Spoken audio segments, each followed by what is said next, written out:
Good evening. Welcome to Northbeat. I'm Joseph Ho in Whitehorse. We begin in the Yukon, where the territorial government held its latest update on the Eagle Mine. Today, officials were joined by the receiver of Victoria Gold, PricewaterhouseCoopers. Together, they defended the pace of cleaning up the mine. This comes after criticism by a former company manager who accused the government of giving unrealistic work orders, as shown by its failure to meet its own deadline. Katrin Pilkington has the story. In July, the government told Victoria Gold it had 5 days to begin work on a berm at the mine site. That number has come back to haunt the new receiver and government officials when they revealed that work has only just begun on the project after weeks in control of the site. Speaking to reporters, Deputy Minister of Mines and Resources Lauren Haney fielded a series of questions about the berm. Well, I would say it's being constructed now, and I'm very confident in the excellent engineering team and construction team that's doing the work right now. I would also say at any time Victoria Gold was certainly welcome to have taken the objective and the design parameters provided to it and built on that with their own expertise and make it happen. They chose not to. The government has said the berm is critical in order to begin trying to intercept more than 300 million liters of contaminated groundwater before it reaches the surrounding watershed. Officials also responded to concerns that more contamination could be on the way. The ponds are full. They're nearing capacity, but water management is one of the critical points on site that is a daily focus. Managing the water is our most important part of the work right now. So while they are filling, we have a water storage pond that is coming online in the next 24 hours that will provide additional capacity, and we are anticipating that will be online before there is any need for discharges to the environment. Officials revealed they expect the berm to be in place within 4 weeks and that work on groundwater interception wells can continue through the winter. Katrin Pilkington, CBC News, Whitehorse. Last September, seismic waves from Greenland shook the Earth for 9 days. The small hum was detected globally, including at a monitoring station in Yellowknife. At the time, scientists were puzzled, but this month, researchers revealed what was causing the strange signals. Jocelyn Chappelle has more. Researchers discovered why a tsunami in Greenland created a wave that lasted for over a week. After the top of a glacier collapsed, it created a wave estimated to be 200 meters high. That wave triggered seismic signals detected worldwide, even as far as Yellowknife. Lead researcher Dr. Christian Savenity says while the signals were extremely unusual, the glacier collapse itself was not. This is not surprising. Almost all glaciers in the Arctic are thinning due to climate change, but we can then say that this one actually really did thin by up to 30 meters in the decades before it happened. Monitoring stations around the globe detected the falling mountaintop, including one in Yellowknife that also picked up the signals last year. It measures ground motion on 3 axes, so up, down, north, south, east, west. Frederick Murphy is the officer in charge at the station. He says with the station running 24 hours a day, every day of the year, seeing unusual events around the world is nothing new for him. I've been here for like 14 years. I've seen a lot of the squiggly lines. Like I said, sometimes if there's something big, we'll go and check out where it is. Yellowknife's seismological array is located near the golf course. The data it collects is sent to Ottawa, where seismologists with Natural Resources Canada analyze them. Jocelyn Chappelle, CBC News, Yellowknife. The GNWT's plan to dredge the sides of the Liard River by Fort Simpson has been pushed back to October 31st. The project aims to clear the way for the MV Lafferty ferry to run safely in low water. Dredging was supposed to start in mid-August and to wrap up this past Wednesday. The mayor of Fort Simpson says the government notified him of the delay. Well, they just said the reason that it was being delayed a month into October was that it would be better for them because the water would be lower and they could reach out further, right, with an excavator. Welly says dredging will be done from the shore. About 50 feet of dredging is planned for each side. In Fort Smith, Northwest Territories, a new council is aiming to find strength in unity. 4 local governments got together in June, pledging to work together. They formed the Tabacha Leadership Council, or TLC. Carla Ulrich reports.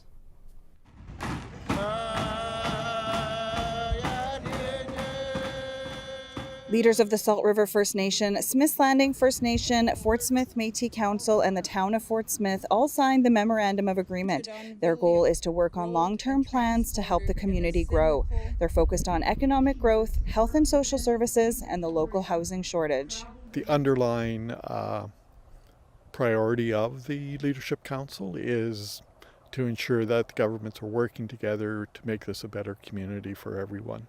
For now, the council is focusing on strength in numbers and using their collective voice to make the community better. Michael Miltonberger is an advisor for the Center for Indigenous Environmental Resources. That's the group that funds the TLC and helped initiate the agreement. He says the TLC is essential for addressing issues that require collaboration, such as economic development and environmental challenges. There's things they can only solve together, and in this day and age, that kind of political commitment is absolutely important so that it's not tied to the personalities. The council already made its mark with a successful launch of the Whooping Crane Festival earlier this month. Miltonberger says events like these have huge potential to bring in tourism and economic opportunities. Carla Ulrich, CBC News, Fort Smith. Do no harm. It's a principle doctors swear by when they join the profession. But this week, the Canadian Medical Association gave a historic apology for breaking that oath. The Canadian Medical Association said it was deeply ashamed for past and present harms caused by the profession. Some of them include segregated hospitals for Indigenous patients, forced sterilizations, child apprehensions, as well as abuse and neglect. For this Yukon doctor, an apology is just the first step towards a better healthcare system. This has been generations, many generations. So I expect it's going to be generations before the system is fully healed. One of my hopes is that it takes fewer generations moving forward to get to that place of healing than what brought us to the place today where an apology happened. Dr. Kometz says the Yukon's healthcare system has started the work. Hospitals now have safe spaces for First Nations patients. The territory's coming health authority will also include some Indigenous governance. A former Nunavik police officer is in custody over a series of historical sexual offenses against minors. 49-year-old Charlie Keelan was arrested Monday in Kangetsualuchuak by Quebec's police watchdog, the BEI.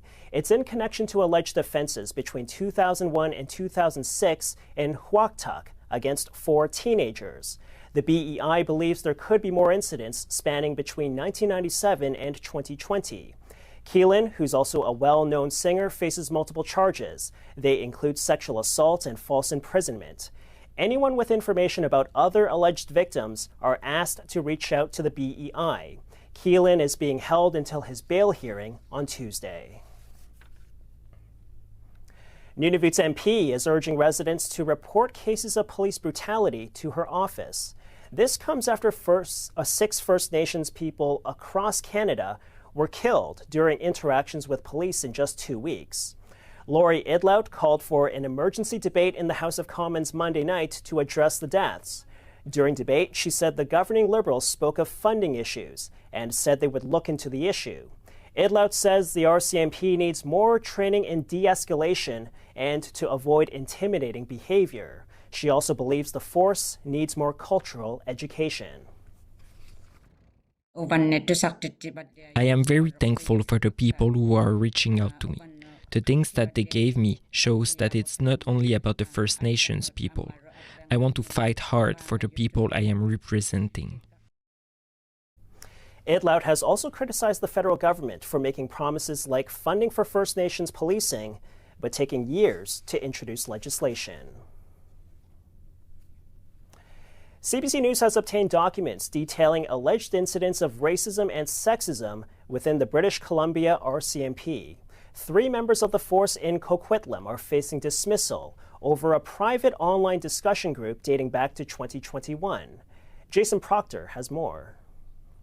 An internal investigation began in May 2021 when a member of the Coquitlam RCMP complained to his bosses about what he said was atrocious, racist, and horrible behavior that he saw happening between his colleagues in an online private chat group run through the encrypted messaging app Signal. Now, we've obtained a copy of the search warrant RCMP used to get evidence of the messages sent. It alleges that the officer who made the complaint said that the other members of this group had joked about tasering unarmed black people, that at one point an officer called a sexual assault investigation stupid, and that other members joked about the person who made the complaint, that they belittled Indigenous people, and that they also at certain points had made fun of domestic assault victims. The RCMP also, as part of this investigation, reviewed thousands of messages the men sent to each other through the RCMP's own internal messaging app. A review of that, according to this search warrant, found evidence that they used frequent homophobic and racist slurs. The three men at the heart of this investigation were supposed to be the subject of a code of conduct hearing beginning earlier this week. That has now been delayed until March. Those men are challenging the RCMP's right to hold on to this evidence, saying that their charter rights have been breached because of the way that this whole matter has been handled. The RCMP wouldn't comment on this issue while it's before the Code of Conduct Board. Jason Proctor, CBC News, Vancouver. Security on Parliament Hill has been beefed up after a confrontation between protesters and NDP leader Jagmeet Singh. Despite the increased presence, some MPs say they still don't feel safe. As Olivia Stefanovich reports, they're calling for better protection before someone gets seriously hurt. Every time Pam Demoff leaves the House of Commons, the Liberal MP says she feels vulnerable. I honestly worry that we're going to wait until someone is physically attacked or injured before something happens. Tension between MPs and protesters hit a boiling point this week during the return of Parliament. Would you vote a non-confidence tonight if it came up? Corrupted bastard. Want to say something? NDP leader Jagmeet Singh confronted two men after being followed and taunted. Was it you? No. You sure? If it was me, I'd admit it, buddy. Was it you or not? If it was me, I'd admit it. What'd you say then? The Parliamentary Protective Service says it's responding, pushing demonstrators back, adding more officers, escorting MPs to and from the House of Commons, making sure anyone who doesn't work in Parliament slips through. Well, I don't think it's been adequate at all. People have a right to protest, but they don't have the right to intimidate and harass. But MPs are still being targeted outside the secure vicinity. They're bullies. Demoff is now asking the Sergeant-at-Arms to create larger protection zones for MPs where demonstrators can't access. I certainly lift up the right to protest, but all rights have limitation. An idea supported by many of her colleagues. There are times that, I really don't feel safe. Political violence is happening right here in Canada every day at every level of government, and that's why we've got to meet the challenges head on. But some protesters worry safe zones could cause backlash. When people don't have a voice, they get extreme, and they figure that they're going to do whatever it takes to get attention to their cause. For now, the Parliamentary Protective Service says it's monitoring threats and unfolding events, ready to intervene as required. Olivia Stefanovich, CBC News, Ottawa. He was completely unaccountable. Prince Andrew never had somebody say the word no. The Queen adored him more than anybody else. This whole story is about the abuse of power. We've got emails, we've got photographs, we've got witnesses. Wow. Ordinary people turn a small investment into big bucks. I'm in it to win it. Do you think Mummy and Daddy are going to double their money? That's what I thought. Why, hello. You want it? I got it. This is so cool. Focus, focus, focus. Here we go. Oh, imagine how good the TV is gonna look now. Good God! This is incredible. Did you know this? As if. Could the pressure be any higher?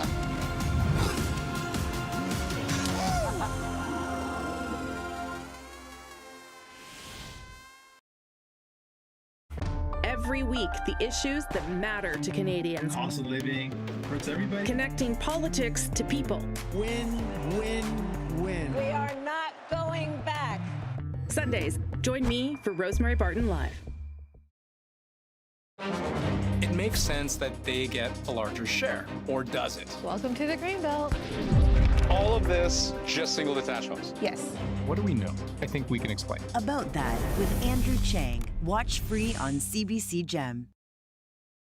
It's got to come from the heart. I will cry. You're so together.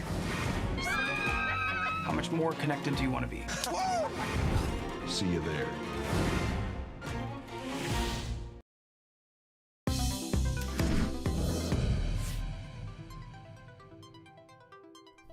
It's a big week for the Yukon's only First Nation-led broadcaster. Shone FM is 40 years old. To mark the occasion, it's hosting a party and concert in the park.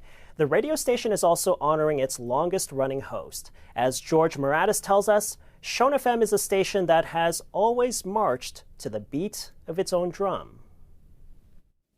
It started as a dream, a Yukon broadcaster by Indigenous people for Indigenous people. This week, Shone FM turns 40 years old. We're celebrating the vision of George Henry, the late George Henry, who passed in 2021. He came here after a couple years at Ryerson and had a vision that the Yukon needed its own Indigenous communication system. So he created that from the ground up. He recruited trainers, instructors, got lawyers. He fueled the whole thing with his passion, and that created 40 years of fun times for many people and many listeners. I think the role is very, very important. The more that I got into learning how Indigenous radio reaches the people, like reaches our listeners, and when they are listening to us, it's almost like they invite us right into their homes, right? So we've been a part of their family for so many decades.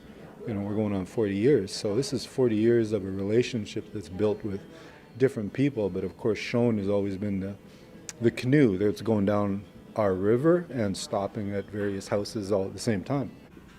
As part of the station's 40th anniversary, they are also honoring its longest-running host, someone who's been on the air for 3 decades, speaking in his language and telling First Nations stories across the north through the airwaves.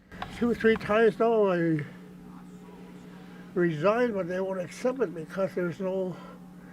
Only reason I'm here, if you want to know the truth, is because I speak my language. That's what I'm doing right now, doing Gwich'in language, Old Crow language. 4 or 3 times I've been done, I got 6 degrees, I got air, try 3. I just said degrees. Well, I love country music. I love music.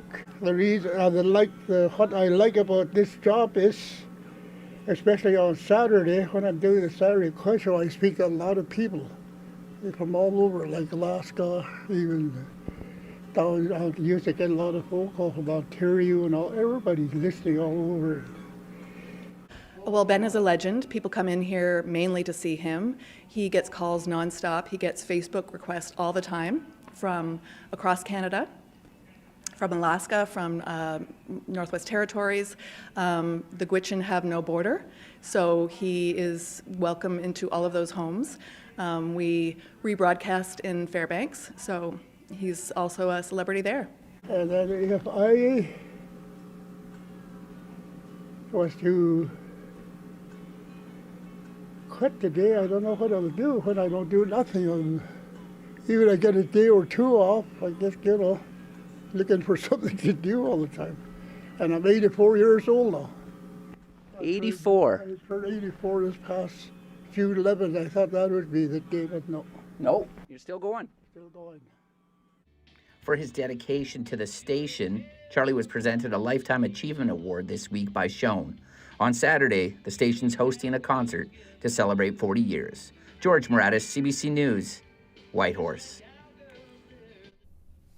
Fashion students at a Whitehorse High School are designing orange t-shirts in advance of the National Day for Truth and Reconciliation.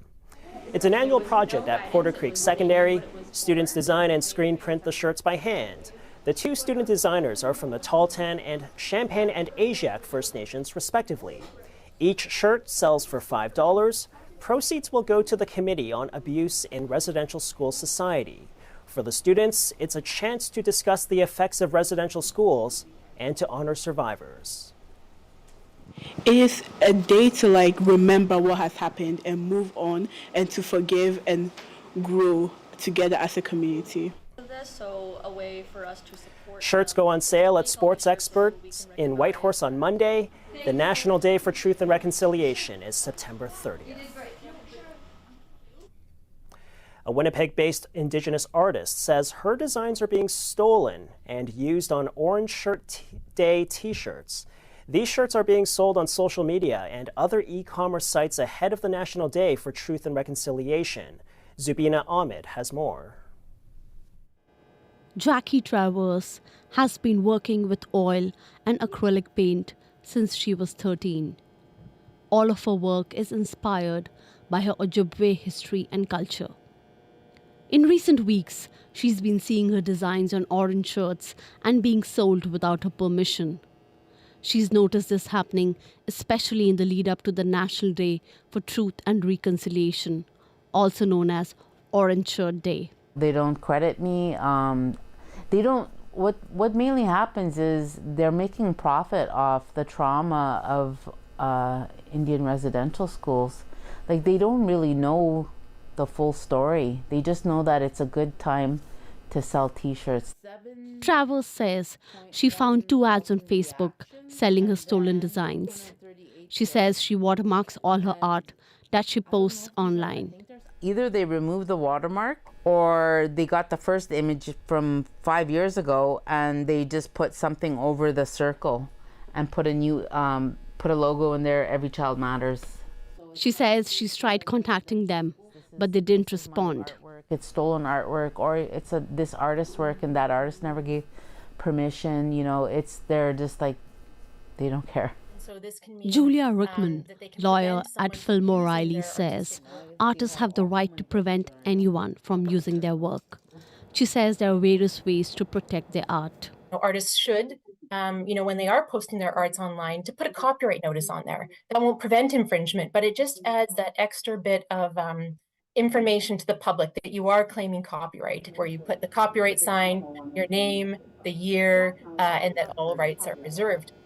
Rickman says artists should also educate the audience about the copyright and also if someone is using their art without permission.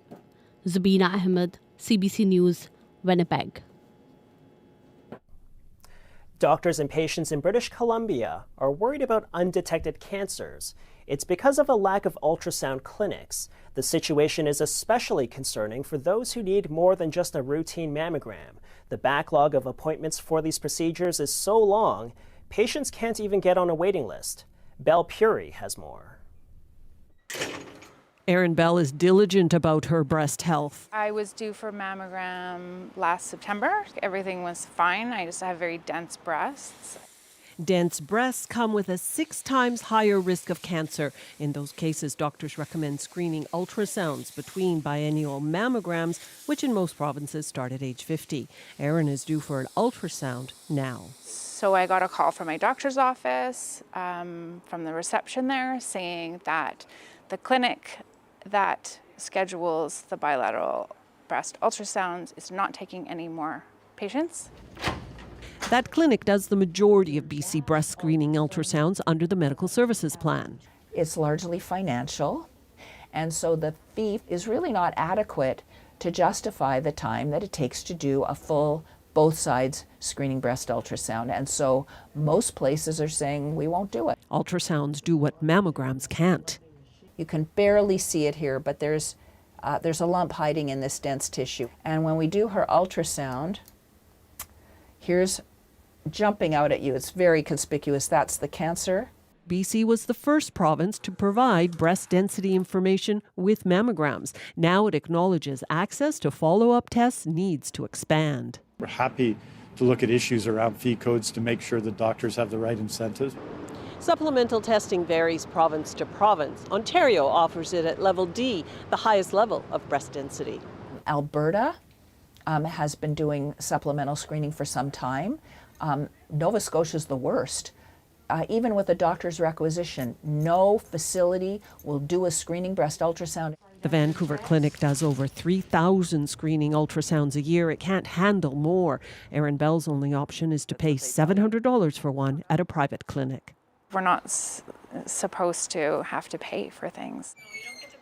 The test is important, she says. Early breast cancer detection is known to save lives. Belle Puri, CBC News, Vancouver.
And that is Northbeat for tonight. For news anytime, head to cbc.ca/north. From all of us here at CBC North, thank you for tuning in this week. I'm Joseph Ho. Good night from Whitehorse.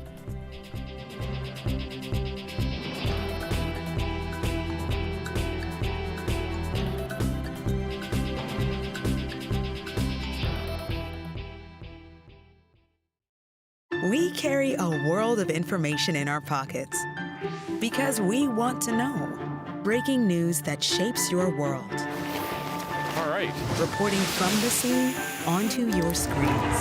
Dropping the 8 now. We are just approaching Gaza. With local CBC Radio 1 Live to connect us closer to home. It's news you can trust, delivered when you want, where you want. On the CBC News app. Download for free. Oh, imagine how good the TV is gonna look now. And spoiler alert. No! Don't panic. Don't panic. Cut to. Well, we're not cutting to. What do you ladies want to watch? Look out! It's drama. Oh. I'm ready for it.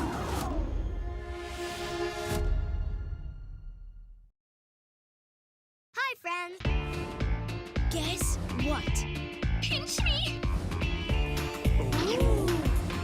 Mind blown. Yes! I'm not a delicate lady. I don't know who needs to hear this. I had a man do an impression of me recently, and he lowered his voice, so... What's going on upstairs for them? I'm sorry. Nailed it.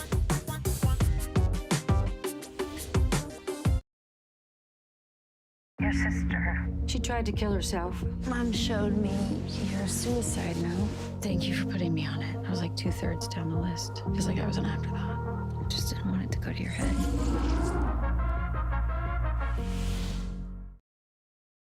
News you can trust, when you want, where you want. Download the free CBC News app.